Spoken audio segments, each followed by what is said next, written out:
Секоја инфраструктурна инвестиција носи подобар живот за граѓаните.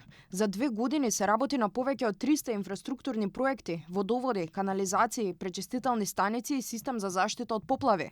Експертите велат дека ваквите инвестиции не само што ќе донесат придобивки за граѓаните, туку ќе придонесат и за подобра заштита на животната средина. Прво нема да има изливање на водата при обилни дождови.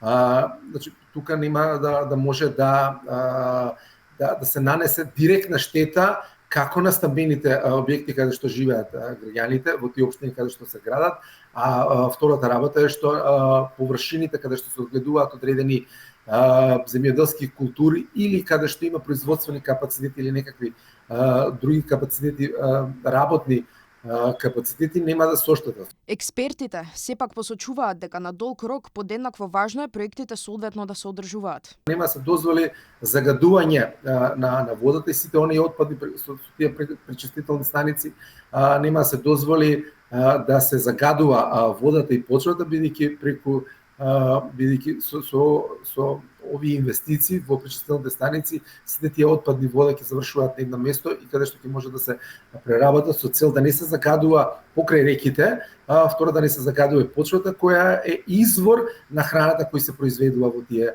региони. Власта потсетува дека надлежните продолжуваат со реализација на проекти за подобрување на водоснабдувањето, канализацијската инфраструктура и заштита на животната средина. Најавуваат дека ќе продолжат со инвестиции кои, според нив, треба да придонесат за подобар квалитет на животот на граѓаните. Меѓу проектите се регулацијата на коритото на сува река, изградба на канализацијскиот систем во Враништа, пречистителна станица во Чучер Сандево, како и реконструкција на дел од водоводната мрежа во Скопје и новиот водоснабдителен систем во Лениште.